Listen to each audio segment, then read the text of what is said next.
Assalamualaikum warahmatullahi wabarakatuh. Bagaimana kabarnya ya Uhti? Apakah kalian sudah rindu belajar di kelas? Oke, jadi nanti untuk kali ini, untuk kesempatan kali ini Ustazah akan coba selesaikan bab animalia karena kita masih ada beberapa bab ya, dan waktunya kayaknya udah mau habis semester ini, jadi kita ngebut saja. Tapi nanti yang akan Ustazah jelaskan di sini adalah materi animalia secara garis besarnya saja. Jadi nanti untuk informasi yang lebih detailnya, silahkan kalian gali informasi secara mandiri.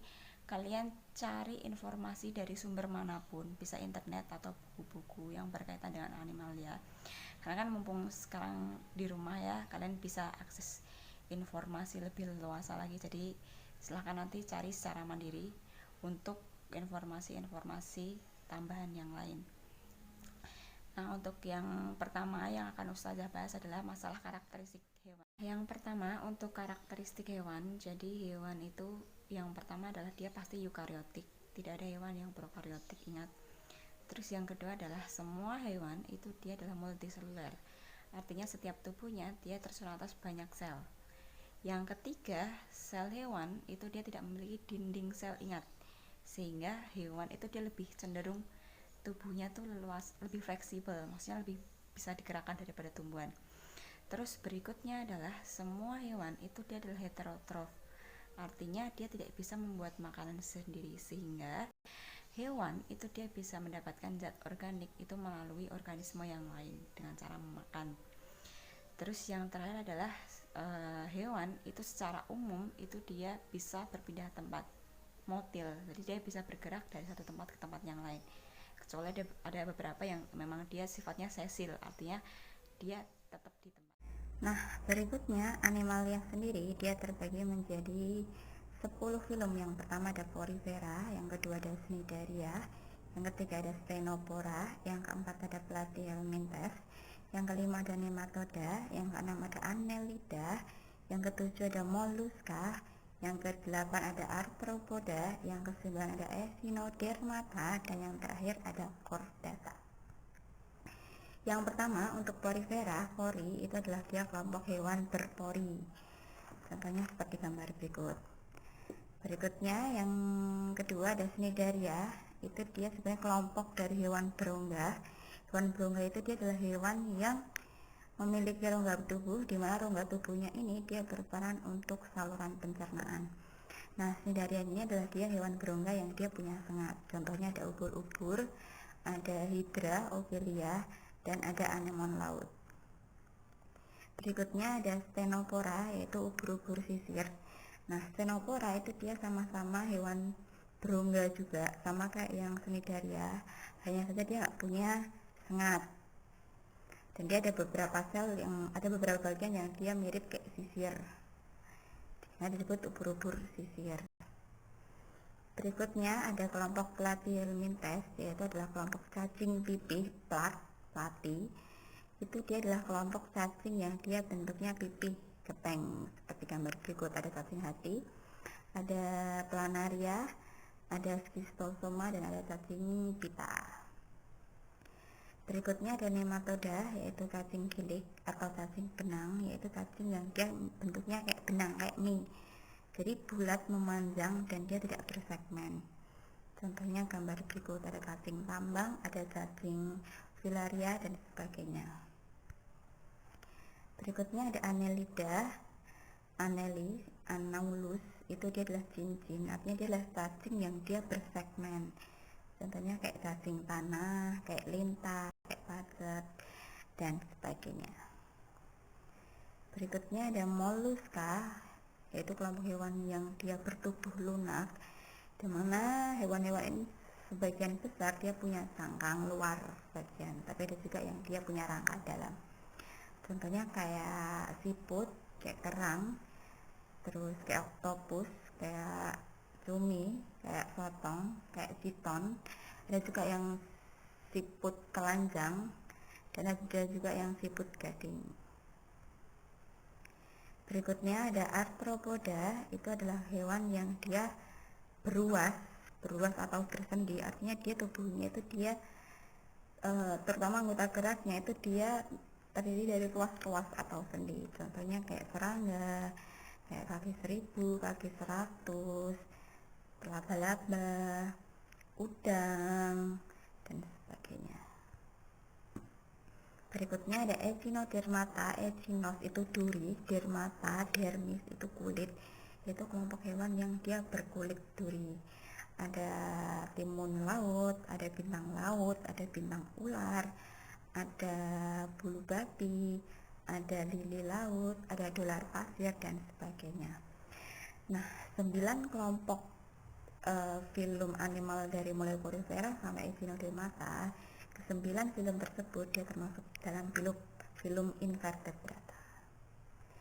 Nah, yang terakhir ada chordata. Ini yang banyak ya, anggotanya banyak ya. Chordata itu dia adalah hewan yang dia memiliki notochord. Jadi notochord itu dia adalah suatu kayak tali yang dia terdapat di bagian dorsal pada fase embrio. Jadi kalau di perkembangan embrio suatu hewan itu kok dia ada semacam kayak tali, itu dia namanya notochord. Dimana hewan yang punya notochord ini dia adalah kelompok hewan chordata. Nah, chordata ini dia ada yang bentuknya, ada yang kelompok urochordata, itu dia adalah kelompok hewan yang mirip kayak kantong. Jadi mungkin kayak lebih mirip porifera sih maksudnya ya, pokoknya kayak kantong itu. Terus ada cephalochordata. Cephalochordata itu dia adalah kelompok ikan lanset, yaitu ikan-ikan yang dia kulitnya transparan. Berikutnya yang terakhir ada vertebrata, di mana vertebrata sendiri dia terbagi menjadi beberapa kelas. Ada kelas Pisces atau ikan, ada ikan yang berahang, ada ikan yang tidak berahang. Terus ada amfibi, berikutnya ada reptil, amfibi yang hidup di alam ya. Berikutnya ada reptil yang bersisik atau hewan melata, ular, buaya, dan sebagainya.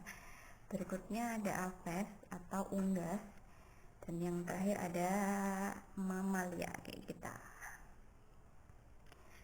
Nah, kelompok-kelompok hewan tersebut itu dia sebenarnya diklasifikasikan berdasarkan beberapa karakteristik.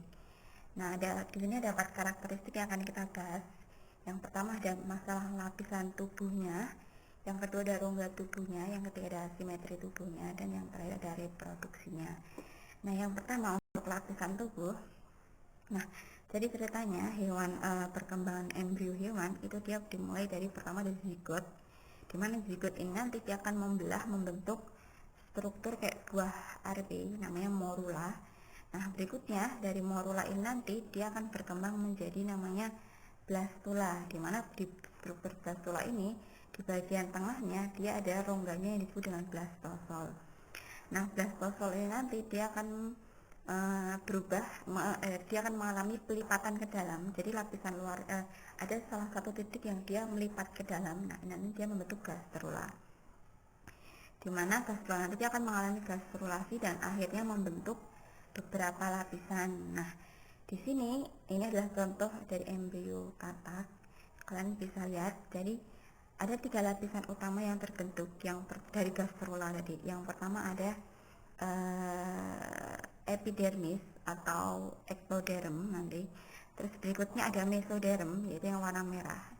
Yang epidermis atau entoderm itu dia yang warna biru tadi, yang bagian luar. Jadi epidermis atau ectoderm itu dia lapisan terluar yang warna biru. Berikutnya ada mesoderm, itu dia lapisan tengah yang warnanya merah. Dan yang terakhir ada endoderm, itu dia adalah yang warnanya kuning. Nah, ketiga lapisan embrionik ini nanti dalam perkembangannya dia akan berkembang menjadi beberapa jaringan. Kalau ectoderm dia berkembang menjadi epidermis, atau dia beberapa hewan dia bisa berkembang menjadi sistem saraf pusat kayak otak dan sumsum tulang belakang. Berikutnya untuk yang mesoderm nanti dia akan berkembang menjadi otot, terus ada sel darah, terus ada ginjal, bagian struktur ginjal, dan sebagainya. Terus untuk yang endoderm sendiri atau lapisan terdalam nanti dia akan dia akan melapisi saluran pencernaan, dan dia juga akan membentuk nanti ada paru-paru, hati, dan pankreas, dan sebagainya. Nah, berdasarkan keberadaan 3 lapisan embrionik tadi, kelompok Animalia itu dia terbagi menjadi dua kelompok. Ada namanya diploblastik. Diploblastik itu dia adalah kelompok hewan yang dia punya dua lapisan, yaitu ektoderm dan endoderm. Jadi dia nggak punya mesoderm. Nah, yang termasuk termasuk diploblastik itu dia ada dua sebenarnya. Ini salah ya, saya salah nulis yang di sini. Itu ada Cnidaria dan Stenophora. Nah, Porifera sendiri dia sebenarnya juga terdiri dari dua lapisan, tapi dia bukan lapisan endoderm dan ektoderm, sehingga dia tidak termasuk ke diploblastik. Jadi Porifera itu lebih strukturnya lebih sederhana. Nah, berikutnya untuk yang triploblastik itu dia hewan yang dia memiliki tiga lapisan tubuh, yaitu ada ektoderm tadi, berikutnya ada mesoderm, dan yang terakhir ada endoderm. Nah, yang termasuk triploblastik itu semua filum hewan kecuali Cnidaria, Stenophora, dan Porifera. Artinya dia lintas ke belakang tadi. Berikutnya, berdasarkan rongga tubuhnya, jadi rongga tubuh sendiri dia sebenarnya adalah suatu rongga yang isinya cairan, di mana rongga ini dia terletak di antara dinding tubuh hewan dengan saluran pencernaan. Nah, berdasarkan adanya rongga tubuh, jadi sekelas info ya, rongga tubuh ini dia hanya terdapat di beberapa hewan triploblastik. Untuk yang diploblastik dia tidak ada.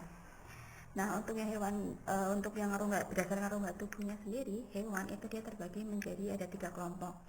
Yang pertama ada triploblastik acelomata, selom itu rongga tubuh ya. Jadi triploblastik acelomata itu dia adalah kelompok hewan yang dia tidak memiliki rongga tubuh. Jadi kalian bisa lihat di gambarnya ini. Jadi di sini ada ektodermnya, berikutnya langsung mesoderm, yang terakhir langsung berhubung ke endoderm. Jadi sama sekali tidak ada rongga di antara lapisan tersebut. Nah, ini hewan yang seperti ini dia disebut hewan triploblastik acelomata. Contohnya adalah cacing pipih. Berikutnya hewan triploblastik pseudocelomata. Pseudo itu artinya semu. Artinya hewan yang dia punya rongga tubuh tapi bukan rongga sejati, bukan rongga tubuh sejati atau rongga tubuh semu.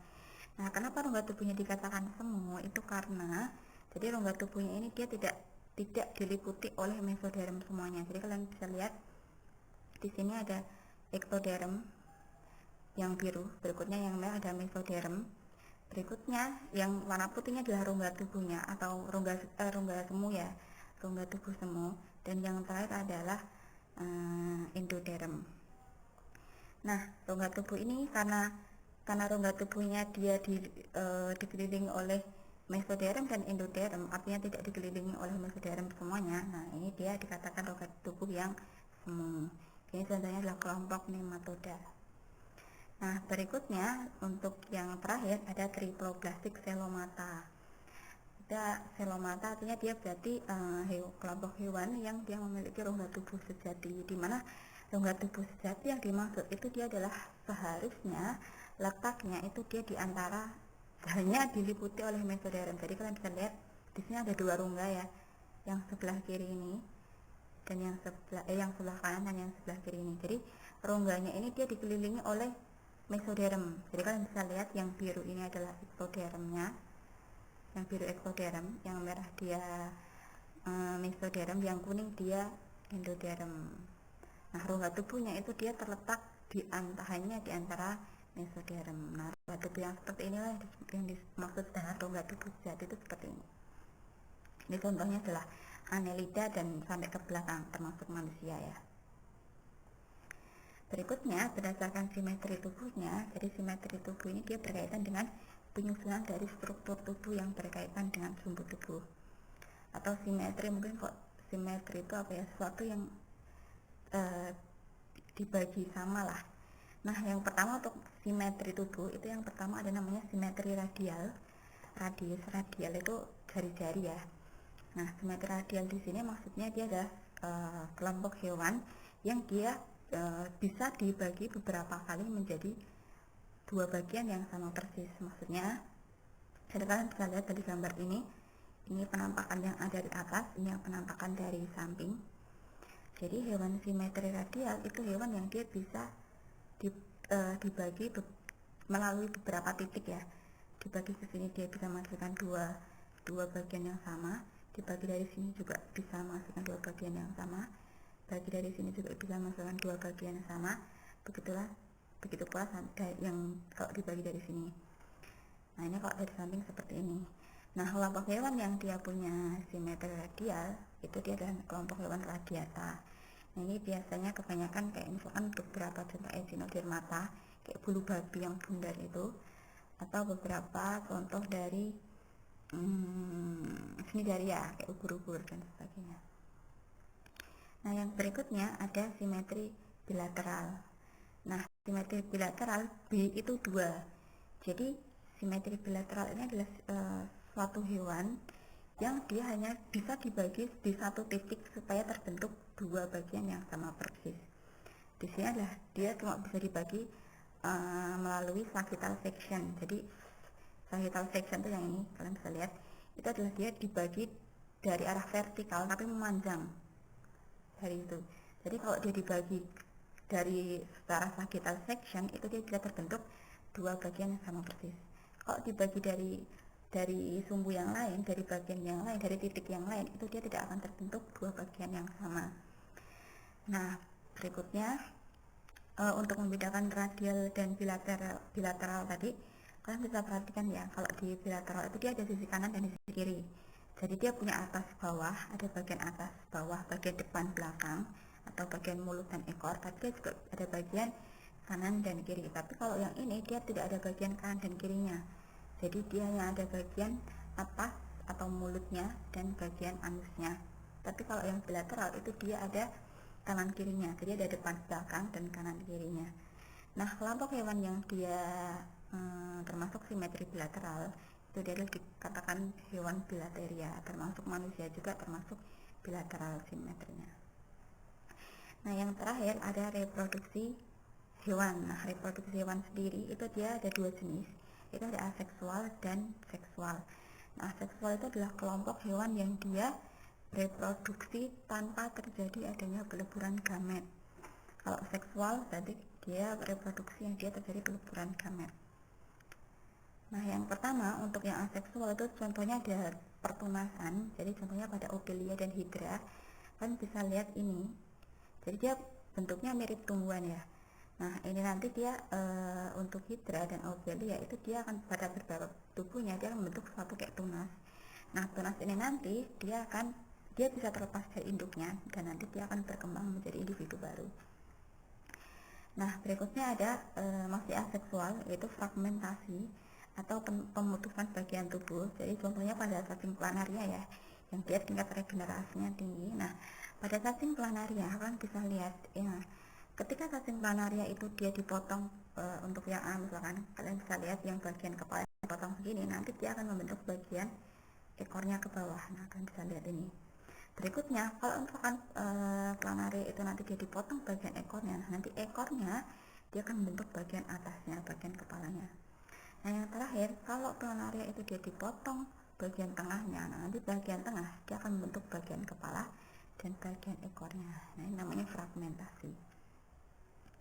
Berikutnya untuk reproduksi aseksual yang terakhir ada namanya partenogenesis. Jadi partenogenesis ini adalah perkembangan sel ovum yang tidak dibuahi. Jadi hewan betina ketika dia bisa menghasilkan ovum tanpa dibuahi, ovum tadi dia bisa berubah menjadi embrio, membentuk menjadi zigot, berkembang menjadi embrio, sehingga nanti dia bisa melahirkan individu baru. Tapi individu barunya dia termasuknya mandul ya, karena tidak berasal dari proses seksual, peleburan sperma dan ovum. Nah beberapa hewan yang dia bisa melaksanakan partenogenesis kebanyakan dari kelompok serangga, kayak misalkan rayap, semut, terus lebah. Intinya beberapa serangga yang dia ada kasta, jadi dia ada sistem kasta, sistem sosialnya, ratunya mana, pekerjanya mana. Nah itu kenapa ada pekerja dan ratu, jadi sebenarnya salah satunya adalah perbedaannya di masalah dia dilahirkannya sebagai apa. Makanya kalau dia dari partenogenesis dia jadi pekerja, dia ibaratnya kayak kasta terendah lah. Terus ternyata beberapa vertebrata kayak komodo itu ternyata konon bisa melakukan parthenogenesis juga, dan beberapa ikan dan amfibi. Nah, yang berikutnya untuk yang reproduksi seksual. Nah, reproduksi seksual dia terbagi menjadi dua jenis berdasarkan fertilisasinya.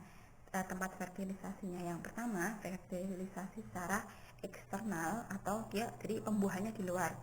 Itu contohnya kayak katak dan beberapa ikan. Jadi ovum nanti dia mengeluarkan telur ovum betinanya dia mengeluarkan telurnya ke air. Nah, nanti yang jantannya dia juga mengeluarkan spermanya ke air, sehingga nanti ovum dan sperma itu dia dibuahinya atau ketemunya itu dia di lingkungan air di luar tubuh induk.